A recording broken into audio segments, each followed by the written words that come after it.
Hi, and welcome to the LesParis.com podcast. I'm Les. This podcast is a short daily monologue that you can listen to. Use it to practice listening to English. Use it to stimulate ideas. Use it for BGM. Hello again, and thanks for coming to the 14th episode of the Les Paris podcast. This episode is about umami. Yesterday we talked about body language, but today I'm jumping over to a culinary affair.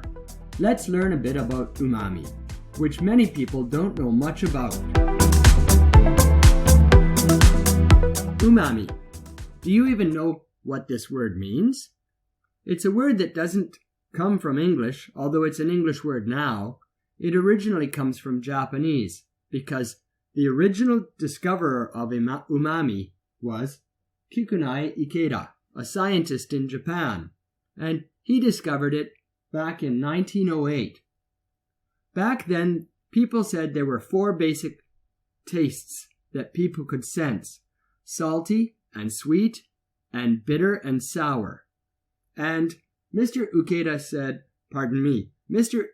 said, there's actually 5 flavors because umami is a basic flavor. The funny thing is, umami isn't really a flavor by itself. It is caused by certain ions in the food. The most famous one is the glutamate ion. Everybody has heard of monosodium glutamate, or MSG. Well, there's a few other compounds that have the same power as glutamate. And monosodium glutamate, or some of the other glutamate ions, doesn't actually taste very good by itself. The peculiar thing is it makes other food taste better. It brings out the flavor. So for instance, if you're going to put meat in a stew, you should really brown the meat and get it a nice dark brown before you put it into the stewy water, because that browning is going to bring out the umami flavor. Now, this isn't monosodium glutamate, but this is some of the glutamates and other compounds in the food that will make all the stuff in your stew taste better. But it doesn't come out unless you really brown the meat. Now, it isn't just found in only meat. It's also found in plants like the seaweed that we call kelp. In Japanese, it's called kombu.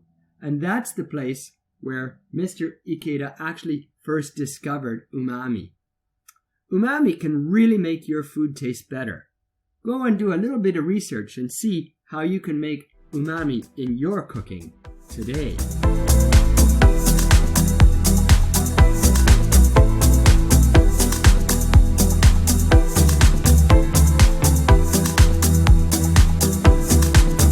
Thanks for listening to the end of the podcast.